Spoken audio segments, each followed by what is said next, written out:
Pretty soon it was the last weekend in September, the last weekend before our presentation. There was an election going on that Saturday, and both Mother and Daddy were in a bad mood. I think the grown-ups were trying to decide if they should keep the high schools closed or open them again. But of course they didn't say it in that way.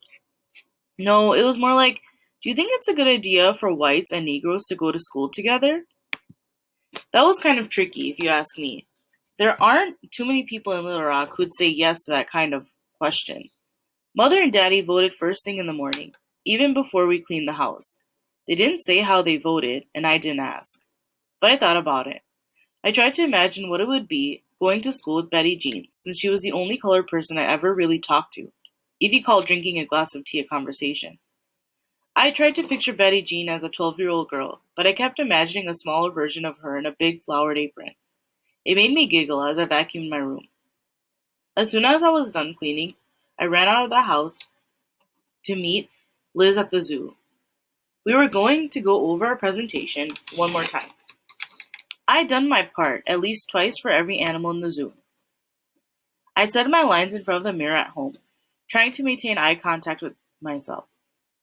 I even said my part for Judy, late at night, when Mother and Daddy were asleep.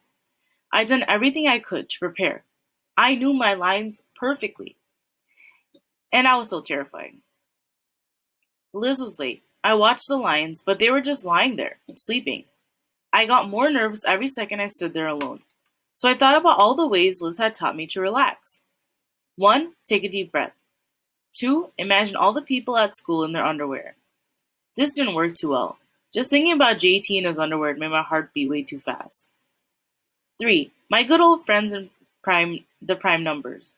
I'd actually told Liz about them, and she hadn't laughed. I had reached 83 by the time Liz finally appeared. She was clutching a paper bag. "Sorry I'm late," she said. "I've got a surprise for you." "What?" She reached in the bag and pulled out two small green turtles. Their claws grabbed gently on their hand. "I got them at the variety store," she said. "Let's have a race." "Liz," I said, "we have to practice." Liz waved a hand in the air.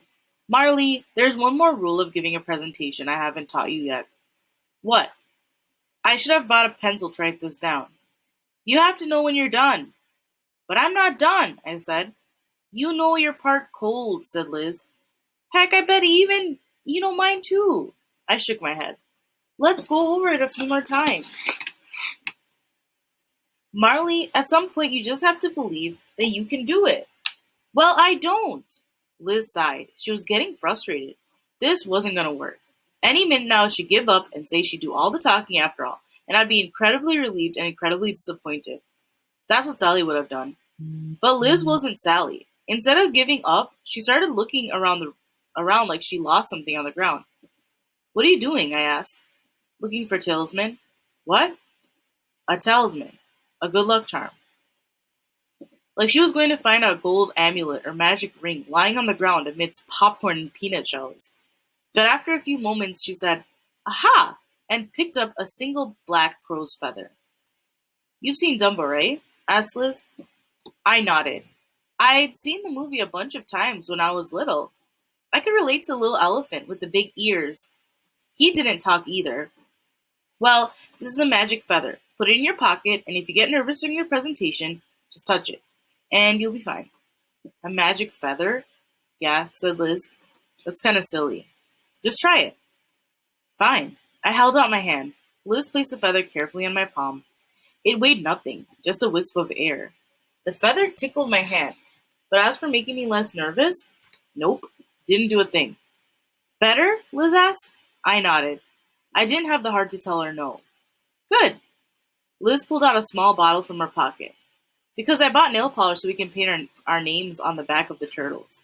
That way you know for sure that it was mine when it wins." So instead of working, we painted our names on the backs of the tiny turtles and let them run up and down our arms as we waited for the polish to dry. Then we raced the turtles across one of the large stones that made up the lion's den. My turtle won. "At least we know for sure it was mine," I said, and Liz laughed. It was getting late, so we walked down to the ducks and let the turtles go. They slid silently into the murky green water and paddled away. "That was really fun," I said. At least it had taken my mind off the presentation for a little while. You'll be fine, said Liz. I'll bring the magic square book with me to school on Monday. I'm still not sure I can do it, I admitted. I believe in you, said Liz. Thanks, I whispered. She put her arm in mine, and we turned to go home. Chapter 12. Blood Like a Jewel. All Saturday evening and through half of Sunday, I got more and more nervous. I started pacing through the house, clutching my note cards. The third time through the living room, Judy caught my arm. Your presentation's tomorrow, isn't it? I could only nod. I lost my voice. How was I going to find it again? Come on, said Judy. Let's go to the Rock Crusher. Though we lived in the city, our house was in one of the newer neighborhoods. We were still there were still patches of underdeveloped land only a few blocks from our house. The Rock Crusher was an abandoned old quarry. The open mine sometimes filled with rainwater, making a small pond, but mostly it was just hills and trees and a lot of rocks. David and Judy and I used to take picnics to the Rock Crusher, but it hadn't been there in ages. The pond was too shallow for swimming, so mainly it was a place for little kids to run around and collect rocks during the day. At night, sometimes teenagers would park there on dates or sneak off to drink beer. Mostly, though, there was no one around the woods. No one around, and the woods were calm and peaceful. Okay, I said, I could practice there as well as at home. I started to gather up my note cards. Margaret said to the old man who lives next to the Rock Crusher, just got a horse, said Judy. She plucked the cards out of my hands and handed me 2 apples instead. The day was hot, so we walked slowly.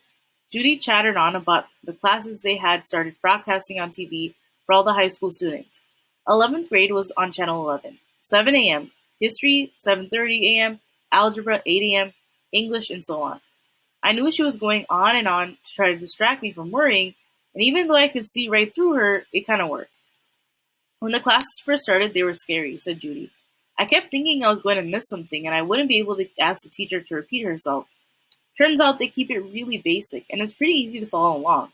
I actually like the classes now. It seems familiar. A way to get to school after all. Like the lions, I said softly. What? Like how the lions roar at night, I said.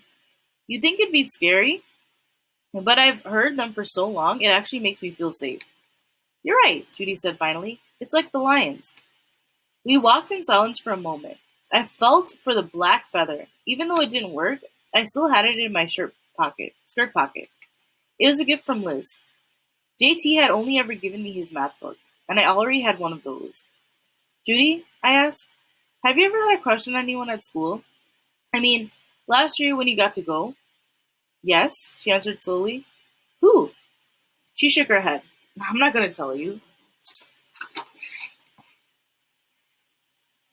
I'll tell you who I like if you tell me, I said. Fine, said Judy. Who do you like? JT, I admitted. I tried not to blush, but I think I did. Just a little. Brad's little brother, Judy asked. I nodded. Judy laughed, but it was good-natured. I pouted. What? He's not the brightest. I shrugged. Awful cute, though. I waited for her to tell me who she liked, but before she could, a group of teenagers in cars pulled up right in front of us at the red light. They were all honking their horns and yelling, and one boy even waved at my sister. Who's that? I asked. Some stupid kids from school, said Judy. They've got nothing better to do. Most of the cars had signs in their windows. High school students against integration. Support Phoebus. Christianity, not communism. One girl leaned out the window and yelled at us. 2, 4, 6, 8. We don't want to integrate. Then the light turned green and they drove off. Do all the students at Central feel that way? I asked. Judy shook her head. Only the loud ones. She didn't say anything else. Pretty soon, we came to an open lot with a barbed wire fence. In the middle of the field was a gray horse. We crawled carefully under the wire and fed the horse the apples. I scratched her nose, and she looked at me with wide eyes as brown as Judy's and Liz's. I stuck my hand in my pocket again, and this time, when I touched the feather, I felt my fingers tingle. A surge of bravery swept over me, but I didn't trust it. I had to do something scary to test the feather, to see if it really was magic. I'm going to ride the horse, I said. Judy shook her head. Come on, I said. Just give me a lift. Judy held out her hands, and I stepped onto them. She lifted me onto the horse's back. The mare was very tame and stood still as I tried to arrange myself. I'd ridden a horse once or twice before at Girl Scout camp, but of course I'd had a saddle then. I sat straight up and grabbed her mane, just like they did in the movies. The horse turned her head back to look at me, then continued to chew the last apple core. I gave her a little kick, but I guess it was harder than I planned because the horse took off so fast I had to wrap my arms around her neck just to stay on. I could feel the horse's muscles moving under her skin. It was scary at first, but thrilling too. And pretty soon, I was imagining I was a cowgirl riding off into the sunset. No, an Indian. I could take the feather from my pocket and put it in my hair and ride forever. The horse stopped when she came to the far end of the pasture. I slid off and rubbed her nose as I waited for Judy to make her way over to us. "It was great," I said. "You have to ride her too." Before Judy could answer, a man yelled out, "What are you kids doing with my horse?" We looked up. In the next field, there was an old man in worn coveralls, clutching a shotgun. "Get out of here," he yelled. "Now!" We turned and ran, scrambling under the fence. Judy and I headed into the old quarry. After a moment, I realized I had cut my thumb on the barbed wire and stopped, shocked. It hurt a lot, and I started to cry. Judy stopped too and made me sit down on a large boulder.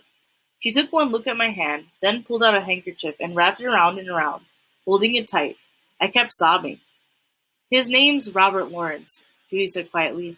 "He's really smart and not that cute, but I like him anyway." I stopped crying, and we sat there in silence. My sister pressed her handkerchief into my thumb. I would have a scar, but I didn't care. One final drop of blood oozed out and sat on my fingertip like a jewel, a secret given to me by my sister. Chapter 13. Not the stomach flu. The next day was Monday, the big day, the day of our presentation. I thought I'd be nervous, but I wasn't. I was excited. No more waiting. I was actually going to do it. I was going to talk in class. JT was waiting for me by the picnic table when Daddy dropped me off. "Big day," he said. "Yep." I agreed as I handed him his homework, which had 4 problems wrong, nicely scattered throughout the assignment. "Last week, Liz told everyone you were going to talk," JT said. "Is that true?" Yep, my voice didn't even wobble. I felt for the feather in my pocket. The magic was still there. I was ready. I could talk in front of 1,000 people. Well, maybe not 1,000, but 30 in my history class definitely seemed doable. Liz wasn't at school when the bell rang. The bus was sometimes late, so I didn't worry. Not until homeroom was almost over and Miss Taylor cleared her throat and said, "Marley, would you step into the hall with me for a moment?" The class froze. I stood and slowly made my way toward the door, everyone watching me. A month ago, I would have fainted, dead away, but now I felt eerily calm. The feather was still in my pocket. Liz would be here any minute. What could go wrong? Miss Taylor didn't say another word until we were in the hallway. "Marley, I'm afraid I have to tell you that Elizabeth will not be returning to Westside Junior High." I stared at her. I mean, I heard the words and I knew what they meant, but they didn't make any sense. Why would Liz leave Westside? "Liz is very ill, and she—" Miss Taylor paused. "I'm sorry. I'll give you a few days to write down your report and turn it in." She turned and walked back to the classroom, leaving me in the hall. The bell rang and students swarmed around me, but I didn't move. It was a balloon that had been blown into a cactus. One pop, and all my confidence was gone. I couldn't concentrate in math. Mr. Harding called on me twice, and I didn't even answer. At lunch, JT and Sally and Nora sat down on my table. "So what did Miss Taylor say to you?" JT asked. I shook my head. "She said Liz isn't coming back to Westside," reported Nora, peering over the top of her glasses. I was standing by the door and heard her. "She said Liz is real sick, but I don't think that's true because Liz was in school last Friday and she was fine." JT thought for a moment. "My cousin got the stomach flu last week. That can come on real sudden." "Yes, but that only lasts a few days," said Nora. "Liz isn't coming back because she's a Negro," said Sally. We all turned to look at her.